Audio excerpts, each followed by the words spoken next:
Sa mundo ng malalaking negosyo, hindi lang kita ang sukatan ng tagumpay. Sa Nestle Philippines, ang creating shared value ay nangangahulugan ng sabay-sabay na pag-unlad ng negosyo at ng komunidad. Ako si Richard Morcilla at ito ang aming paglalakbay para tuklasin ang CSR o Corporate Social Responsibility ng Nestle. Magsimula tayo sa pundasyon ng kinabukasan, ang kabataan. Sa mga paaralan sa buong bansa, isang mahalagang aral ang paulit-ulit na itinuturo, ang tamang nutrisyon. Mga bata, ano masustansyong pagkain ang itinuro ni Nestle? Go, go, go, Foods Go!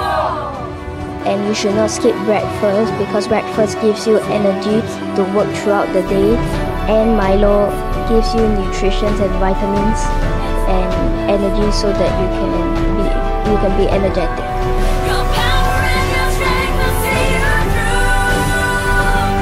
Sa ilalim ng Wellness Campus ng Nestle, milyon-milyong mag-aaral ang tinuturuan kung paano alagaan ang kanilang kalusugan.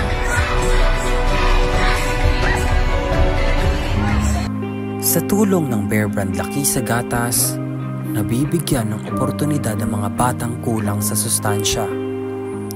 Layunin nitong labanan ng stunting, isang kondisyon na hindi agad nakikita pero matagal ang epekto. Isa lamang si JC sa mga batang nakararanas ng kakulangan sa pagkain at nutrisyon.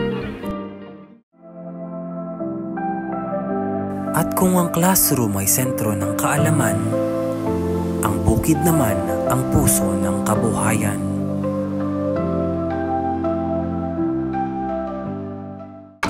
Sa likod ng bawat tasa ng kape, may kwento ng sipag, sakripisyo at pag-asa. Sa ilalim ng Nescafe Plan, Singapore at saka tinutulungan ng Nestle ang mga magsasaka na mapaunlad ang kanilang ani at ang kanilang kinabukasan. San Fernando. Mula sa tamang pagtatanim, gamit at training, ibinabalik sa mga magsasaka ang tiwala sa sarili. Dati kaunti ang ani ko, pero dahil sumali ako sa Nestle training, naging doble ang kita ko. Sa panahon ng climate change at mababang presyo ng bilihin, ito ang mga klase ng suporta na tunay na mahalaga.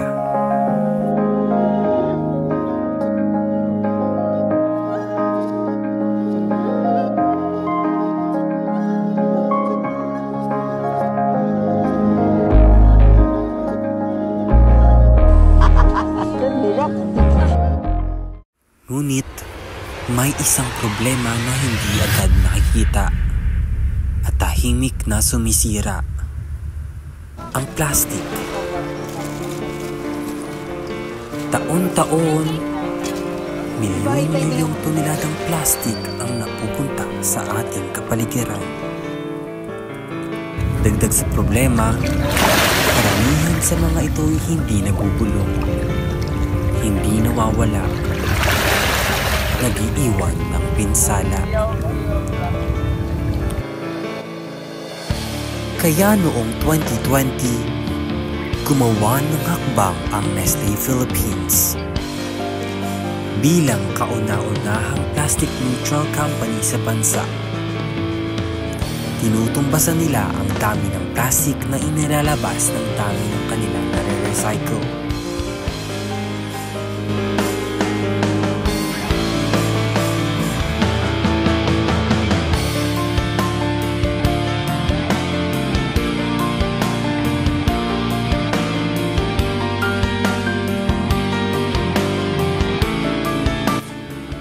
Hindi ito madali. Pero sa tulong ng partner tulad ng Green Ants Builders at Farms, nabibigyan ng bagong buhay ang basurang dati tinatapon lamang. Sa programang Kasambuhay for the Environment, layunin naming turuan ng bawat Pilipino na may halaga ang bawat piraso ng basura. Hindi ito dapat mapunta sa kalikasan.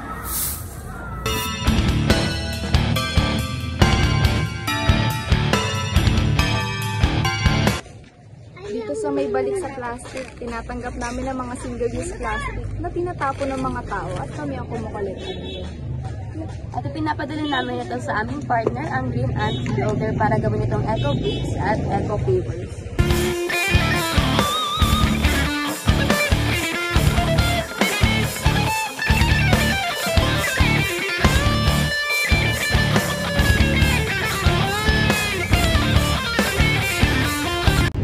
Maliban sa Eco Pavers at Eco Bricks, maaari din nating gamitin ang mga patapong plastic bottles upang ating gawing paso at ating mapakinabangan, kagaya na lamang nito.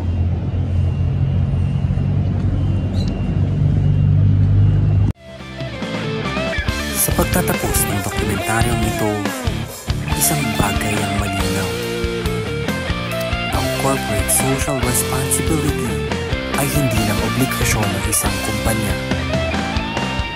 Isang itong panata. Panatang tumulong, makinig, magbahagi at magsilbi.